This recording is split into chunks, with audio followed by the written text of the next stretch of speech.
A pentagonal pyramid of base 30 and height 60 resting its slant edge on HP. Draw the projection of solid. ഇതാണ് question. അപ്പോൾ അതിനകത്തുള്ള geometry നോക്കുമ്പോൾ pentagonal pyramid ആണ്. Resting condition എന്ന് പറഞ്ഞാൽ slant edge on HP ആണ്. അപ്പോൾ ഇത് HP റിലേറ്റഡ് ക്വസ്റ്റ്യൻ ആണ്. അപ്പോൾ ആദ്യമേ നമ്മൾ ചെയ്യേണ്ടത് നമുക്കറിയാനാണ് ബേസ് ഫിഗർ വരയ്ക്കണം. അപ്പം പെൻറ്റഗണൽ പിരമിഡിൻ്റെ ബേസ് ഫിഗർ എന്ന് പറഞ്ഞാൽ നമുക്കറിയാം പെൻറ്റഗണാണെന്നറിയാം. പക്ഷേ പെൻറ്റഗൺ നമ്മൾ എങ്ങനെ വരയ്ക്കുന്നു എന്ന് ഐഡൻറ്റിഫൈ ചെയ്യണം. ഓക്കെ, അതെങ്ങനെയാണെന്ന് ഓൾറെഡി പറഞ്ഞായിരുന്നു. എന്താണ് ക്വസ്റ്റ്യൻ അത് പറഞ്ഞിരിക്കുക, ഏതുകൊണ്ടാണ് റെസ്റ്റ് ചെയ്യുന്നത് ശ്രദ്ധിക്കുക, സ്ലാൻഡ് എഡ്ജ്. അപ്പോൾ ഏത് പാരാമീറ്ററാണ് റെസ്റ്റ് ചെയ്യുന്നത് ആ പാരാമീറ്റർ നിങ്ങൾ വരയ്ക്കുന്ന ബേസ് ഫിഗറിൻ്റെ റൈറ്റ് സൈഡിൽ ഫിക്സ്ഡ് ആയിരിക്കണം. അതായത് സ്ലാൻഡ് എഡ്ജ് ആണെങ്കിൽ റൈറ്റ് സൈഡിൽ സ്ലാൻഡ് എഡ്ജ് വരുന്ന രീതിയിൽ പെൻറ്റഗണൽ പിരമിഡ് സെറ്റ് ചെയ്യണം. അപ്പോൾ പിരമിഡ് നിങ്ങൾക്കറിയാം, പിരമിഡിൻ്റെ ഏത് സോളിൻ്റെ മെജോറിറ്റി ക്വസ്റ്റ്യനും ഒന്നില്ലെങ്കിൽ ലെഫ്റ്റ് പെർപെൻഡിക്കുലറായിട്ടോ അല്ലെങ്കിൽ റൈറ്റ് പെർപെൻഡിക്കുലറായിട്ടാണ് വരയ്ക്കുന്നത്. ഓക്കെ, അപ്പം ലെഫ്റ്റ് പെർപെൻഡിക്കുലർ വരച്ചാൽ റൈറ്റ് സൈഡിൽ സ്ലാൻഡ് എഡ്ജ് അല്ലെങ്കിൽ കോർണർ. ഇപ്പോൾ corner rest on HP with axis ഓൺസ് ഇംഗ്ലണ്ട് എന്ന് പറഞ്ഞാലും slant edge rest on HP പറഞ്ഞാലും രണ്ടും ഒരേ കണ്ടീഷൻ, ദാറ്റ് ഈസ് ലെഫ്റ്റിൽ പെർപെൻഡിക്കുലർ. അപ്പോൾ ലെഫ്റ്റിൽ പെർപെൻഡിക്കുലർ വരച്ചാൽ റൈറ്റ് സൈഡിൽ സ്ലാൻഡ് എഡ്ജ് റെഫറൻസ് ആയിട്ട് പോകുള്ളൂ. അപ്പോൾ ഞാനൊരു കൺവീനിയൻറ്റ് ഗ്യാപ്പ് എടുത്തു, സൈഡ് 30, സോ സൈഡ് 30 എടുത്തു. ആംഗിൾ നിങ്ങൾക്കറിയാം 54 ആണ്. പെൻറ്റഗൺ വരയ്ക്കണമെങ്കിൽ 54. ഏത് സൈഡ് ഇൻറ്റീരിയർ ആംഗിളാണ് 54. ഇവിടുന്ന് 54 മാർക്ക് ചെയ്തു, ഇവിടുന്ന് 54 മാർക്ക് ചെയ്തു. ദെൻ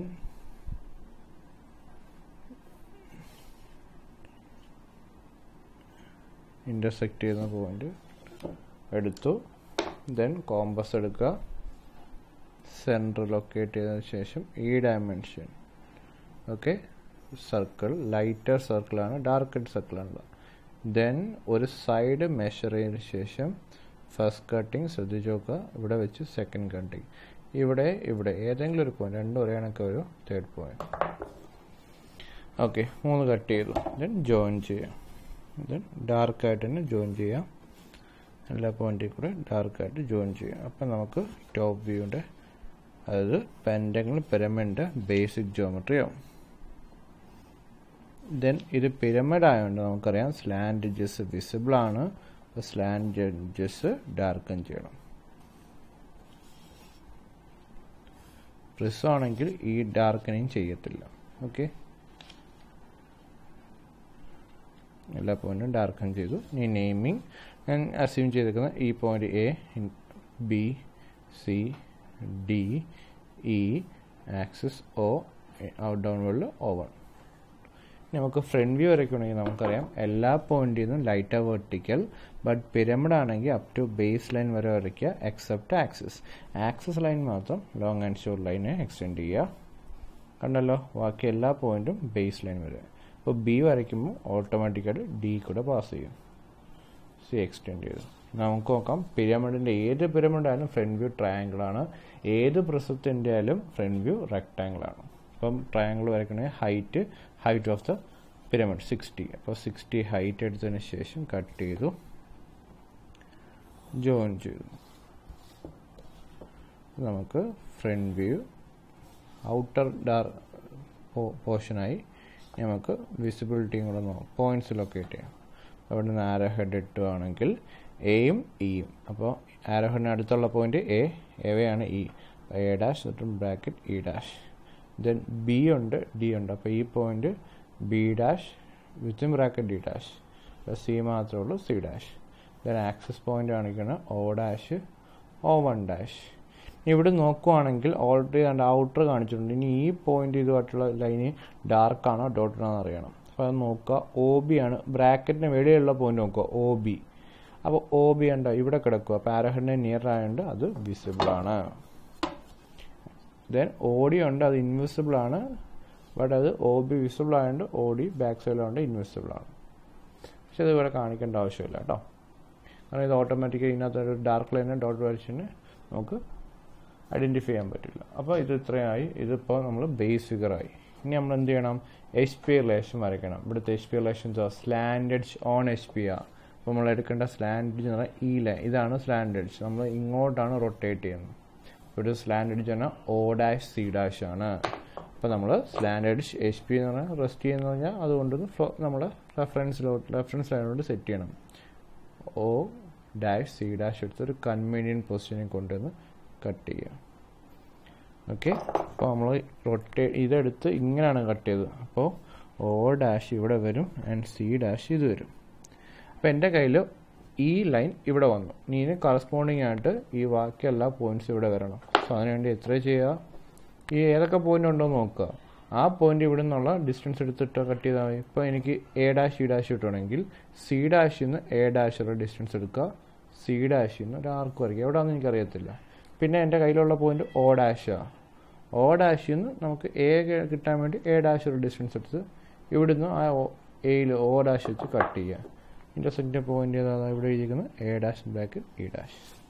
നമുക്ക് ആ ട്രയാങ്കിൾ കംപ്ലീറ്റ് ചെയ്യാം. ഓൾറെഡി പറഞ്ഞു, ഒരു പ്ലെയിനിൽ തന്നെ ടിൽറ്റ് ചെയ്യുകയാണെങ്കിൽ വിസിബിലിറ്റിക്ക് ചേഞ്ച് ഇല്ല. ഇവിടെ എന്തൊക്കെ കാണാമോ അതെല്ലാം ഇവിടെയും കാണാൻ പറ്റും. ഓക്കെ, അതെല്ലാം ചേർത്തിട്ട് ഡാർക്കൻ ചെയ്തു. ദെൻ ഇത്രയും പോയിന്റ്സ് അല്ല, ഇനിയും പോയിന്റ്സ് ഉണ്ടല്ലോ. നമുക്കറിയാമല്ലോ C ഡാഷിൽ നിന്ന് എനിക്കിപ്പം B ഡാഷ് പോയിന്റ് കിട്ടുമെങ്കിൽ C dash to B dash എടുത്തതിന് ശേഷം ഇവിടുത്തെയും C ഡാഷ് അതേ പോയിന്റ് വെച്ച് തന്നെ കട്ട് ചെയ്യണം. വൺസ് കട്ട് ചെയ്യുമ്പോൾ തന്നെ നെയിമിങ് ചെയ്ത് പോകാൻ ശ്രദ്ധിക്കുക. B dash bracket D dash. പിന്നെ O1 ഡാഷ് ആക്സിസ് പോയിന്റ് ഉണ്ട്. ഇപ്പോൾ C ഡാഷിൽ നിന്ന് O1 dash distance compass measure ചെയ്തതിനു ശേഷം ഇവിടെ C ഡാഷിൽ നിന്ന് കട്ട് ചെയ്യുക. O1 dash. ഇനി ശ്രദ്ധിക്കുക, axis line long and short line ആണ്. അപ്പോൾ അത് മാത്രം ലോങ് ആൻഡ് ഷോർട്ട് ലൈൻ വരയ്ക്കുക. Then O dash B dash എന്ന് പറഞ്ഞത് വിസിബിൾ എഡ്ജാണ്, അത് ഡാർക്കൻ ചെയ്ത് വരയ്ക്കുക. കണ്ടല്ലോ. അപ്പോൾ ഈ ഫിഗർ ടിൽറ്റ് ചെയ്ത് എൻ്റെ condition slant edge HP rest ചെയ്യുന്നതായിട്ട് ടിൽറ്റ് ചെയ്തു. ഞാൻ ഇനി കറസ്പോണ്ടിങ് ടോപ്പ് വ്യൂ കിട്ടുകയാണെങ്കിൽ ഫ്രണ്ട് വ്യൂയുടെ എല്ലാ പോയിന്റിലും ലൈറ്റാ വെർട്ടിക്കൽ വരയ്ക്കുക. എല്ലാത്തിനും കോമൺ പ്രൊസീജിയറാണ്. എല്ലാ പോയിന്റിലും ലൈറ്റാ വെർട്ടിക്കൽ, ബേസ് ഫിഗറിൽ ലൈറ്റാ ഹൊറിസോണ്ടൽ. എല്ലാ പോയിന്റിലും ലൈറ്റായിട്ട് ഹൊറിസോണ്ടൽ വരയ്ക്കുക. ഇവിടെ നമ്മൾ നേരത്തെ ആക്സിസ് ലോങ് ആൻഡ് ഷോർട്ടാണ്, പക്ഷേ ഇവിടെ ആക്സിസ് ലൈൻ മാത്രമല്ല C എന്ന പോയിന്റ് കൂടെ ഉണ്ട്. അതുകൊണ്ടാണ് ഡാർക്കായിട്ട് വരച്ചത്. ഡാർക്ക് എന്ന് വെച്ചാൽ കണ്ടിന്യൂസ് തിൻ ലൈൻ വരച്ചത്. ഓക്കെ, ഇനി പോയിന്റ് ലൊക്കേറ്റ് ചെയ്ത് നിങ്ങൾക്കറിയാം. എവിടെ റാൻഡം ആയിട്ട് സ്റ്റാർട്ട് ചെയ്യില്ല, എയിൽ സ്റ്റാർട്ട് ചെയ്യുക. A എന്ന് വെച്ചാൽ വെർട്ടിക്കൽ, എയുടെ horizontal, intersecting point A. Then B vertical, B horizontal, intersecting point B. C vertical, C horizontal, intersecting point C. Then D vertical, D horizontal, intersecting point D. Then E vertical, E horizontal, intersecting point E. Then O vertical, O horizontal, intersecting point O. O1 vertical, O1 horizontal, intersecting point O1. അപ്പോൾ എല്ലാ പോയിന്റും എനിക്ക് generated ആയി. ഇനി ഇതിൻ്റെ visibility ആണ് ആദ്യത്തെ theory. നമുക്കറിയാം all outer edges R visible. അപ്പോൾ നോക്കുക, ഔട്ടർ കിടക്കുന്ന എല്ലാ പോയിന്റും ചേർത്തിട്ട് ലൈൻ ജോയിൻ ചെയ്തു. ശ്രദ്ധിക്കാണ്ട് A അകത്താണ്, A വെച്ച് ജോയിൻ ചെയ്യില്ല. കാരണം ഓക്കെ OA അല്ല, BO, OB ആണ് ഔട്ടറായിട്ട് കിടക്കുന്നത്. ഉണ്ടല്ലോ, അതേ കണക്കിന് ഇവിടെയും OE ജോയിൻ ചെയ്യൽ ഔട്ടർ എഡ്ജസ് ആണ്, OD ആണ് ജോയിൻ ചെയ്യേണ്ടത്. അപ്പോൾ ആദ്യത്തെ rule all outer edges R visible. ഇനി രണ്ടാമത്തെ റൂള് നിങ്ങളറിയാം, ബേസ് എഡ്ജ് വിസിബിലിറ്റിയാണ്. അതിനുവേണ്ടി ഇവിടെ ഒരു ആരോ ഹെഡ് ഇടുകയാണെങ്കിൽ ബേസ് നോക്കുക. ഇവിടെ ഉണ്ടാ ബേസ് ടോപ്പ് വ്യൂ നോക്കുമ്പോൾ നമുക്കറിയാം ഈ ബേസ് ഉണ്ടാ ടോപ്പിലുണ്ടാ ഫേസ് ചെയ്തിരിക്കുമല്ലോ. ഇവിടെ നോക്കിയാൽ നമുക്ക് ബേസ് ഫുള്ള് കാണാൻ പറ്റും. ഓക്കെ, അപ്പം ബേസ് വിസിബിൾ ആണ്. ഓക്കെ, ഇവിടെ നോക്കുമ്പോൾ നമ്മുടെ ബേസ് ABCD എല്ലാ പോയിന്റും കാണാൻ പറ്റില്ലേ. അപ്പം base is visible. Base ABCD ആണ്. അത് നമുക്ക് A to B വരച്ചിട്ടില്ല, ദെൻ വരച്ചു ABCD, D to E വരച്ചിട്ടില്ല. ബേസ് വിസിബിലിറ്റി അങ്ങനെയാണ് നമ്മൾ പഠിച്ചത്, D to E, E to A. അപ്പോൾ all outer edges R visible കാണിച്ചു, ദെൻ ബേസ് വിസിബിലിറ്റി കാണിച്ചു. മൂന്നാമത്തത് ടോപ്പ് ഫേസ്. ഇവിടെ ടോപ്പ് ഫേസ് ഇല്ല, കാരണം ഇത് പിരമിഡ് ആയതുകൊണ്ട് അതിപ്പോൾ ആ വിസിബിലിറ്റി സ്കിപ്പാണ്. അടുത്ത റൂൾ എന്ന് പറഞ്ഞാൽ സൈഡ് എഡ്ജാണ്. അപ്പോൾ ആരോഹന് അടുത്തുള്ള side edge AO, EO visible. അപ്പോൾ നോക്കാം, AO എഡ്ജ് ഡാർക്കൻ ചെയ്യുക. അത് കണക്കിന് EO എഡ്ജും ഡാർക്കൻ ചെയ്യുക. പിന്നെന്താ പറയുന്നത് നോക്കുക, അടുത്തടിച്ച് നോക്കേണ്ട BO പക്ഷേ ഇവിടെ DO വിസിബിലിറ്റി ആയിരിക്കും. പിന്നെ എക്സ്ട്രീം ആയിട്ടുള്ള എവേ ആയിട്ടുള്ളത് കണ്ടോ, ആരോ ഹെഡ് എവേ ആയിട്ടുള്ള CO ഡോട്ടഡ്, C2O ഇൻവിസിബിൾ ആണ്, അത് ഡോട്ടഡ്. സോ എല്ലാത്തിനും യൂസ് ചെയ്യുന്ന ഒരേ തിയറിയാണ്. ആദ്യമേ all out edges R visible, രണ്ടാമത് ബേസ് എഡ്ജ് വിസിബിലിറ്റി, മൂന്നാമത് ടോപ്പ് ഫേസ് വിസിബിലിറ്റി, നാലാമത് സൈഡ് എഡ്ജ് വിസിബിലിറ്റി. ഇവിടെ ടോപ്പ് ഫേസ് വിസിബിലിറ്റി ഇല്ല, ബിക്കോസ് ഇവിടെ ടോപ്പ് ഫേസ് ഇല്ല. ഇനി നമുക്ക് പ്രോപ്പർ ഡയമെൻഷൻ, 2 ഡയമെൻഷനേ ഉള്ളൂ, ഒന്ന് സൈഡ് ഹൈറ്റ്. ഓക്കെ, ആ 2 ഡയമെൻഷൻ മാത്രമേ ഉള്ളൂ. അപ്പോൾ പ്രോപ്പർ ഡയമെൻഷൻ ചെയ്യുക. ഒരേ ലൈനിൽ മാക്സിമം നോക്കുകയാണെങ്കിൽ ഒരേ ലൈനിൽ വരയ്ക്കാൻ പറ്റുന്നതാണെങ്കിൽ ഒരേ ലൈൻ വരയ്ക്കുക. ഇവിടെ വരയ്ക്കാൻ പറ്റുമല്ലോ. പ്രോപ്പർ ആരോ ഹെഡ്, നീറ്റായിട്ട് ആരോ ഹെഡ് ഇട്ട്, ഹൈറ്റ് ഇവിടെ 60 പറഞ്ഞിട്ടുണ്ട്, സൈഡ് 30 പറഞ്ഞിട്ടുണ്ട്. ഓക്കെ, ഇതാണ് ഫിഗർ.